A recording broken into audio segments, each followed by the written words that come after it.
I hope आप सबको memorisation के बारे में तो ऑलरेडी पता ही होगा, अगर नहीं पता तो पहले शॉर्ट में एक्सप्लेन करती हूँ एंड देन इस इंटरव्यू क्वेश्चन को सॉल्व करेंगे। बेसिकली मेमोराइजेशन एक ऑप्टिमाइजेशन टेक्निक होती है जिससे हम फंक्शन कॉल्स को थोड़ा स्पीड अप कर सकते हैं by caching the result of the function calls and returning the cached result with the same input. ठीक है, जैसे फॉर एग्जाम्पल अगर आपको कोई फंक्शन है, मोस्टली ये प्योर फंक्शंस के साथ ज्यादा फीजिबल होता है, बट ऐसा नहीं कि आप इम्प्योर फंक्शंस के साथ यूज नहीं कर सकते। तो फॉर एग्जाम्पल आपके पास एक फंक्शन है जिसका आपको आउटपुट पता है कि अगर आप एक पर्टिकुलर इनपुट देते हो तो एक पर्टिकुलर आउटपुट ही आपको मिलता है। तो उस केस में आप मेमोराइजेशन का यूज कर सकते हो। तो फर्स्ट टाइम तो आपका फंक्शन रन होगा अगर आप उसको कोई नया इनपुट मिलता है तो, एंड रन होने के बाद वो उस इनपुट को एक ऑब्जेक्ट में स्टोर कर लेगा, मतलब की वैल्यू पेयर के फॉर्मेट में, सो दैट नेक्स्ट टाइम जब आप सेम फंक्शन को कॉल करते हो विद द सेम इनपुट तो पूरे फंक्शन को रन नहीं करेगा, इंस्टेड वो कैश में से उसकी वैल्यू को रिटर्न कर देगा। अब इस फंक्शन के थ्रू समझते हैं। जैसे मैंने एक फंक्शन बनाया मेमोराइज और उसके अंदर एक कांस्टेंट वेरिएबल ले रखा है कैश, मतलब एक ऑब्जेक्ट है जो कि अभी एम्प्टी है। ठीक है, जो रिटर्न कर रहा है एक फंक्शन जो कि एक इनपुट ले रहा है,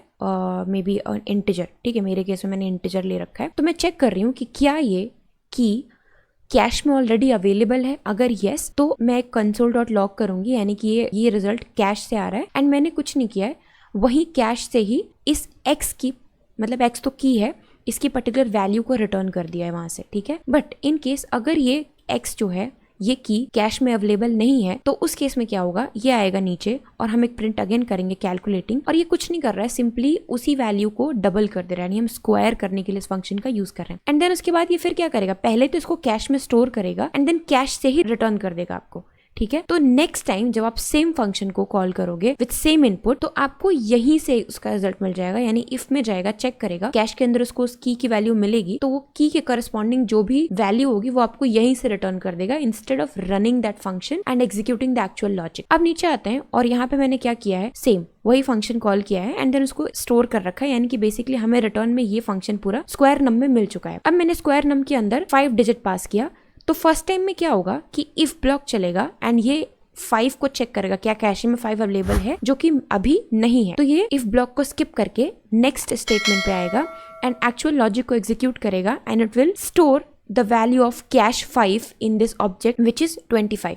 तो basically it will be something like 5:25. ठीक है, मतलब कि 5 इसकी की है एंड 25 इसकी वैल्यू है। ठीक है, ओके, एंड फिर उसको कैश में स्टोर करने के बाद ये रिटर्न कर देगा यहाँ से, जो कि आप ऑलरेडी यहाँ पे प्रिंट कर रहे हो। उसके बाद फिर से हम सेम उसी स्क्वायर नम को कॉल करेंगे विद द सेम इनपुट। तो नेक्स्ट टाइम क्या होगा, अब जब वापस से ये फंक्शन रन होगा एंड ये चेक करेगा कि क्या x कैश में अवेलेबल है, जी हाँ इस बार अवेलेबल है, तो वो क्या करेगा, यहीं से आपको रिटर्न कर देगा कैश x की वैल्यू, यानी कैश 5 की वैल्यू दैट इज 25। तो नेक्स्ट टाइम आपको ये लॉजिक एग्जीक्यूट नहीं करना पड़ेगा और सिंपली इफ ब्लॉक से आपको वैल्यू मिल जाएगी। तो ये इतना टाइम, ये तो छोटा फंक्शन मैंने ले रखा है, मतलब बिगर केसेस में ये थोड़ा टाइम आपका सेव कर देता है। ठीक है, but the main thing is, अब नेक्स्ट टाइम मैंने फिर से इसी फंक्शन को मेमोराइज को कॉल किया एंड इसको मैंने स्टोर किया अनदर स्क्वायर में, यानी इसका एक नया इंस्टेंस बना रखा है एंड देन उस पे मैंने फिर से सेम वैल्यू यानी कि सेम की पास की है 5। तो इस केस में क्या हमें फिर से इसी इफ ब्लॉक से वैल्यू मिलेगी या फिर एक्चुअल लॉजिक को एग्जीक्यूट करना पड़ेगा?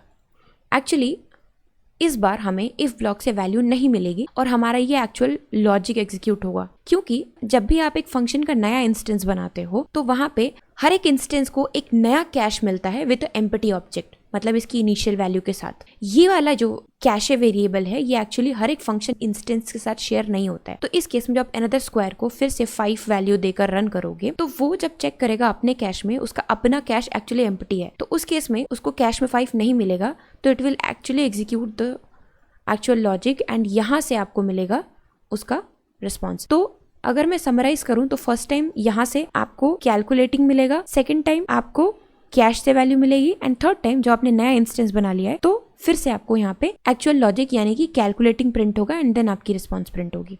ठीक है, लेट्स रन एंड चेक।